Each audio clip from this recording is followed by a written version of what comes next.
कुसुमची सासू चष्मा नीट करत थोडी रागातच ओरडली, "अगं सुनबाई, हे काय करतेस? आत्ता 4-5 दिवसांपूर्वी तर घरातल्या चादरी आणि सोफा कव्हर बदलले आहेत.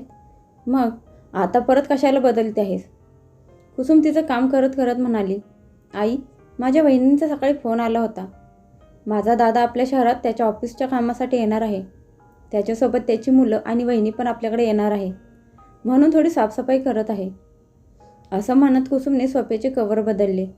तिची सासू म्हणाली, "हो, मग फक्त तुझा दादा आणि वहिनी तर येत आहेत. मग त्यात एवढी धांदल कशाला करायची? आणि त्यात त्यांच्यासोबत 2 लहान मुलं. तू सगळे नवीन कव्हर घालशील आणि ते घाण करून निघून जातील. मग धुवायला आणि साफ करायला पावडर आणि पाणी खर्च होणारच. तू एक काम कर, ते सगळे जुने कव्हर घालून ठेव. ते सगळे जे निघून गेल्यावर मग हे नवीन कव्हर घाल." असं म्हणत कुसुमच्या सासूने तिच्या हातातून ते कव्हर काढून घेतले. हे बघून कुसुमला आश्चर्य वाटलं. कुसुम म्हणाली, "पण आई, हा तर तुमच्याच घराचा नियम आहे की पाहुणे आल्यावर घर साफ आणि सुंदर दिसावं म्हणून घरातल्या सगळ्या चादरी बदलायच्या आणि सोफ्यावर नवीन कव्हर घालायचे." सासू रागातच म्हणाली, "हो, पण तो नियम घरातले पाहुणे आल्यावर आहे, सुनेच्या माहेरचे लोक आल्यावर नाही. आणि तसंही ते लोक तुला भेटायला येत आहेत की चादरी आणि सोफ्याचे कव्हर बघायला? आता जास्त डोकं चालवू नकोस. जा आणि जाऊन नाश्त्याचं बघ." कुसुम काही न बोलता तिथून निघून गेली. ती किचनमध्ये जाऊन नाश्ता बनवत बनवत विचार करू लागली की सासूबाई तर बरोबर बोलत आहेत. दादा आणि वहिनी तर मला भेटायला येत आहेत. मग चादऱ्या आणि कुशन जुने असो की नवीन असो, काय फरक पडतोय? मी तर दादा आणि वहिनीला छान जेवण बनवून जेवायला घालेन. त्यांना माझ्या हातची चिकन बिर्याणी आवडते, तेच बनवते. आणि मुलांसाठी पास्ता बनवते. हा विचार करून तिने तिच्या सासूला आणि तिच्या नवऱ्याला समीरला नाश्ता दिला. त्यानंतर तिने लिस्ट बनवली. लिस्ट बनवून झाल्यावर तिने समीरला सांगितलं, "ऑफिसला जाताना एवढी सामानाची लिस्ट शेजारच्या किराणा दुकानात द्या. तो सामान पॅक करून घरी पाठवून देईल." तेवढ्यात कुसुमची सासू तिथं आली आणि तिने समीरच्या हातातून लिस्टची चिठ्ठी काढून घेतली आणि म्हणाली, "आता काही दिवसांपूर्वीच तर घरातलं रेशन आणलंय. आता अजून काय मागवतीस? पनीर, पास्ता, दही, बिर्याणी तांदूळ, गुलाबजाम हे सगळं काय आहे आणि कशाला मागवतेस? समीर तर डबा घेऊन चाललाय आणि मी तर हे सगळं खात नाही. मग कुणासाठी?" कुसुम खाली मान घालून म्हणाली, "आई, ते माझ्या दादाला माझ्या हाताची बिर्याणी आणि पनीर खूप आवडते, म्हणून ती बनवणार आहे. आणि मुलांसाठी पास्ता आणि गोड गुलाबजाम." कुसुमनं सगळं एका दमात सांगून टाकलं आणि तिच्या सासूचं तोंड अगदी बघण्यासारखं झालं. सासू म्हणाली, "काय, एवढं सगळं त्या लोकांसाठी? अरे देवा, कसली सून दिली आहेस? आणि तिच्या माहेरचे पण कसे आहेत? त्यांना तर काही अक्कलच नाही. आमच्यात तर मुलींच्या सासरी पाणीसुद्धा पित नाहीत. आणि तुझ्या माहेरचे एवढे सगळं खाणार का?" सासूचे ते टोमणे ऐकून कुसुमने समीरकडे बघितलं, पण तो काहीच बोलला नाही. मग कुसुम समीरकडे बघत म्हणाली, "समीर, आई कुठल्या जमान्यात बोलत आहेत? आणि तू काहीच कसं बोलत नाहीस? तुमच्या बहिणीच्या सासरी तुम्ही गेलात आणि तुम्हाला तिने तिथून काही खायला प्यायला न घालता माघारी पाठवलं तर चालेल का? आई, तुम्हाला तरी असं केलेलं आवडेल का?" कुसुमने एका दगडात 2 पक्षी मारले. मग समीर त्याच्या आईला समजावत म्हणाला, "आई, कुसुम बरोबर आहे. आणि मग घरात आलेल्या पाहुण्यांचा पाहुणचार तर केलाच पाहिजे. आमच्या लग्नानंतर पहिल्यांदाच तर तिचे दादा आणि वहिनी आपल्याकडे येत आहेत." त्याच्या आई म्हणाली, "छान. लग्न होऊन अजून 2-4 महिने पण झाले नाहीत, तोच तू तिची बाजू घ्यायला लागलास की?" मग तिने सगळा राग कुसुमवर काढला आणि म्हणाली, "माझ्या लेकीला मध्ये आणायचं कारण नाही. आणि तू तुझी बरोबरी तिच्याशी करू नकोस. तू या घरची सून आहेस आणि या घरातले सगळे नियम तुला पाळावेच लागतील.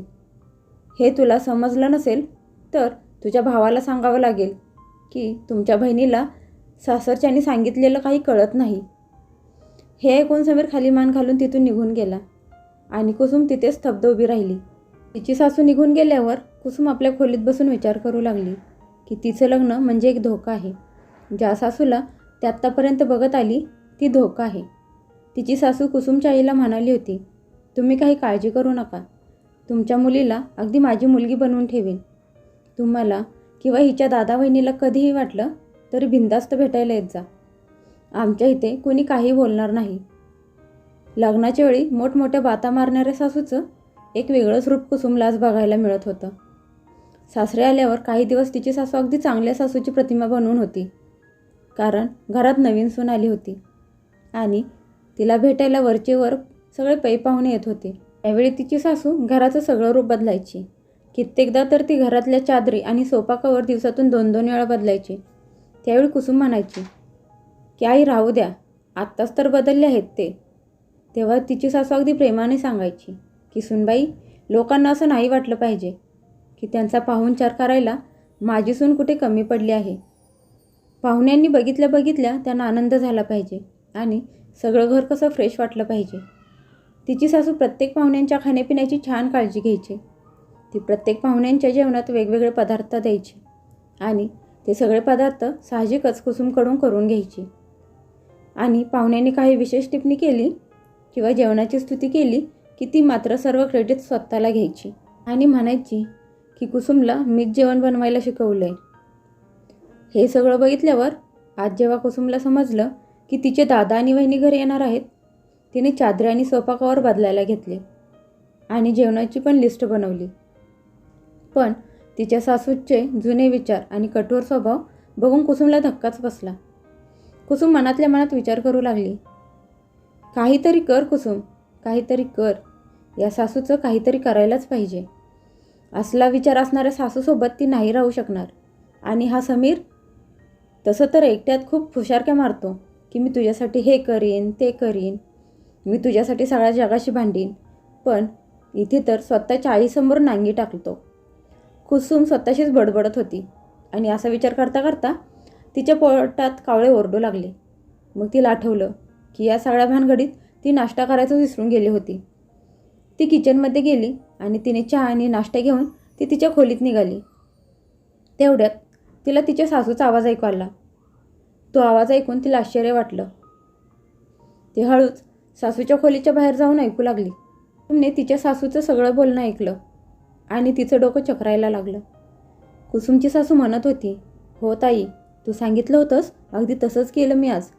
अगं तसं नाही, मला माहीत आहे की सुनेच्या माहेरातून आज भरभरून सामान येईल. देण्या घेण्याच्या बाबतीत तर सुनबाईच्या माहेरची माणसं खूप हुशार आहेत. काय, त्यात पण कमी काढायची का?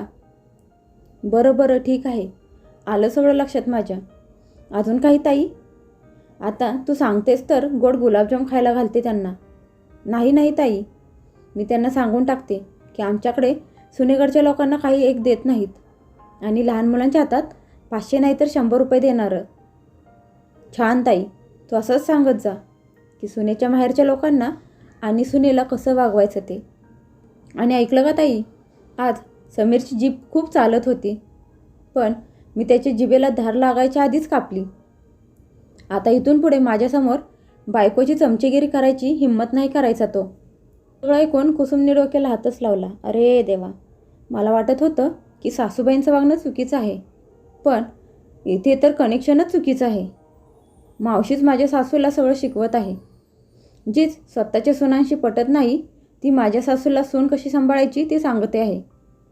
आता कुसुमला आजार काय आहे तो समजला होता आणि तो आजार कुठून आला होता ते पण समजलं होतं. आता तिला फक्त औषध द्यायचं होतं, ते पण कडू औषध. कुसुमने हे सगळं तिच्या नवऱ्याला समीरला सांगितलं आणि त्याने तिच्या बहिणीला सीमाने लगेच कुसुमला फोन करून काहीतरी सांगितलं. ते ऐकून कुसुमचे डोळे चमकले. तरी पण तिनं विचारलं, ताई सगळं नीट होईल ना? नाहीतर उगाच चांगलं करायला जायचो आणि भलतंच घडायचं. सीमाने तिला सांगितलं की काही काळजी करू नका, सगळं काही ठीक होईल आणि काही गडबड झालीच तर मी सगळं सांभाळून घेईन. आता कुसुम तर वाट बघत होतीच, पण तिची सासूसुद्धा वाट बघू लागली. दुपारची वेळ होती आणि त्यांच्या घरी कुसुमचे पाहुणे आले. आल्या मुलांनी कुसुमला मिठी मारली. मुलं म्हणाली, आत्या तू कशी आहेस? आम्हाला तुमची खूप आठवण येते. कुसुमने पण त्यांना मिठीत घेतलं आणि तिचे डोळे भरून आले. कुसुमचा दादा आणि वहिनी कुसुमच्या सासूच्या पाया न पडता हात जोडून नमस्कार करतात. कुसुम सगळ्यांना घेऊन तिच्या खोलीत गेली. मग तिने किचनमधून सगळ्यांना प्लेटमध्ये मिठाई दिली. थोड्या वेळाने तिने सगळ्यांना जेवायला डायनिंग टेबलवर बसायला सांगितलं आणि ती त्यांना जेवण वाढू लागली. कुसुमच्या सासूला हे बघून आश्चर्य झालं की आज जेवण हॉटेलमधून आणलं होतं. सगळ्यांची जेवणं झाली. मग कुसुमचे पाहुणे माघारी निघून गेले. ते गेल्यावर सासूने कुसुमला टोमणे मारायला सुरुवात केली. हे काय सोनबाई, तुझ्या घरून काही सामान आलं नाही का? मोकळ्या हाताने कुणी आपल्या बहिणीला भेटायला येतं का? आणि तुला सांगितलं होतं ना की या घरचं खाणं पिणं त्यांच्यासाठी. त्यांना मध्येच थांबवत कुसुम म्हणाली, नाही लागणार पाप. माझ्या माणसांना काही होणार नाही. आणि दादा वहिनी मोकळ्या हाताने कुठे आले होते?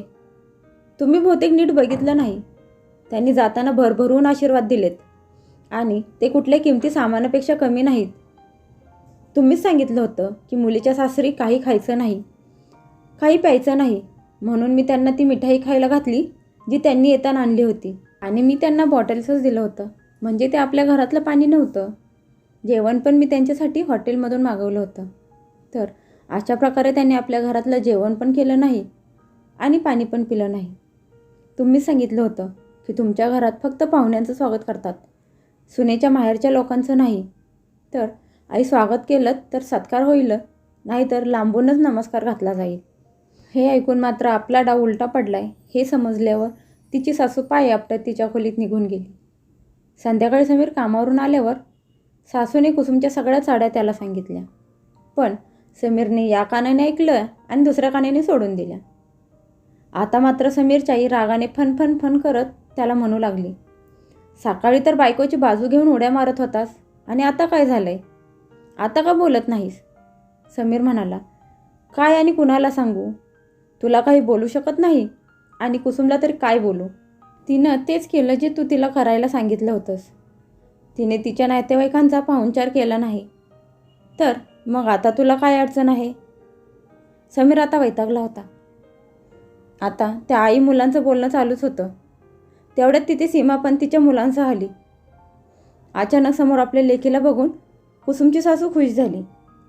लगेच सासूने कुसुमला बोलावून घेतलं आणि तिला खाण्यापिण्याची व्यवस्था करायला सांगितली. पण कुसुम काही न बोलता तशीच उभी राहिली. तिला तशीच उभी राहिली बघून सासू तिच्यावर ओरडली, इथे उभी का आहेस? जाऊन काहीतरी खायला प्यायला घेऊन ये जा. कुसुम म्हणाली, आई मी काहीतरी विचार करत होते. सासू म्हणाली, कसला विचार? कुसुम म्हणाली, आई पहिले तुम्ही माझ्या प्रश्नाचं उत्तर द्या की सीमाताई माझ्या नातेवाईक आहेत की तुमच्या पाहुण्या? कारण आमच्या दोघीत नणंद भाऊजाईंचं नातं आहे, त्यामुळे त्या माझ्या नातेवाईक झाल्या आणि तुमच्या नियमाप्रमाणे मग मी त्यांचा पाहुणचार नाही करू शकत. आणि जर या पाहुण्या असतील तर मग त्या तुमच्या झाल्या. मग तुमच्या पाहुण्यांचं स्वागत मी का करू? कुसुमच्या या बोलण्याने मात्र तिची सासू तिच्याच बोलण्याने अडचणीत आली होती. आणि इकडे कुसुमला खूप हसू येत होतं, पण ती स्वतःवर कशी तरी ताबा ठेवून होती. तेवढं सीमा काही माहीत नसल्यासारखी दाखवत म्हणाली, वहिनी हे काय बोलताय तुम्ही? मी पाहुणे नाही, तुमची नातेवाईक आहे. आणि तुम्ही तुमच्या नातेवाईकांचं स्वागत का करणार नाही? हे ऐकून समीर, कुसुम आणि कुसुमची सासू एकमेकांकडे बघू लागले. सीमाने समीरला सगळं सांगायला सांगितलं. तेव्हा मग त्याने आईला सगळं सांगितलं आणि कुसुमने पण तिची बाजू मांडली. सीमा तिच्या आईला म्हणाली, आई हे सगळं तुला मावशीनं करायला सांगितलं होतं ना? हे ऐकून आई गप्प बसली. ती पुढे म्हणाली, आई तुला कळत कसं नाही गं की मावशीने तिच्या मुलीचं आणि मुलांचे संसारसुद्धा असेच उद्ध्वस्त केलेत. ती तुला सुखात बघून आनंदी असेल का? तिचंच ऐकून तर तू माझ्या संसारातसुद्धा कारण नसताना ढवळाढवळ करत होतीस. ते तर माझी सासू चांगली होती म्हणून तिनं सगळं नीट सांभाळलं, नाहीतर तू माझा संसारसुद्धा मोडलाच होतास. आणि आता तेच तू वहिनीसोबत करणार होतीस. खरं सांगाई, तुझ्या सासूने पण तुझ्यावर असेच चोचले केले होते का? नाही ना? मग का? तू माझी आणि समीरची आई आहेस, मग काय वहिनीची सुद्धा आई नाही का बनू शकत? सासू बनणे आवश्यक आहे का? सीमाचं बोलणं ऐकून आता कुठेच कुसुमच्या सासूला कळून चुकलं होतं की आपण आपल्या बहिणीचं ऐकून किती चुकीचं वागत होतो ते. ती म्हणाली, प्लीज मला तुम्ही सगळ्यांनी माफ करा. बरोबर बोलताय तुम्ही. मी आई आहे आणि आई कधीच दुजाभाव करू शकत नाही. कुसुम मला माफ कर. मी तुझ्या दादा आणि वहिनीसोबत चुकीचं वागले. मी त्यांची माफी मागेन, पण तू पण मला माफ कर. असं म्हणत ती कुसुमसमोर हात जोडून उभी राहिली. कुसूने पण पुढे होत त्यांचे हात पकडले आणि म्हणाली, आई, तुम्ही माफी मागू नका. तुमचे विचार चुकीचे बनवले गेले होते. असे म्हणत कुसुमने तिच्या सासूला मिठी मारली. समीर हसत म्हणाला, बरं, आता सगळं ठीक झालं असेल तर कुसुमच्या दादा आणि वहिनीला घरी बोलवूया का? ते हॉटेलमध्ये थांबलेत. हे ऐकताच कुसुमच्या सासूने त्यांना स्वतः घरी राहायला बोलावलं आणि म्हणाली, पाहुणे असवत नाही तर नातेवाईक. आमच्या इथे सगळ्यांचं स्वागत आणि पाहुणचार असाच केला जातो. हे ऐकून सगळेजण आनंदाने हसू लागले.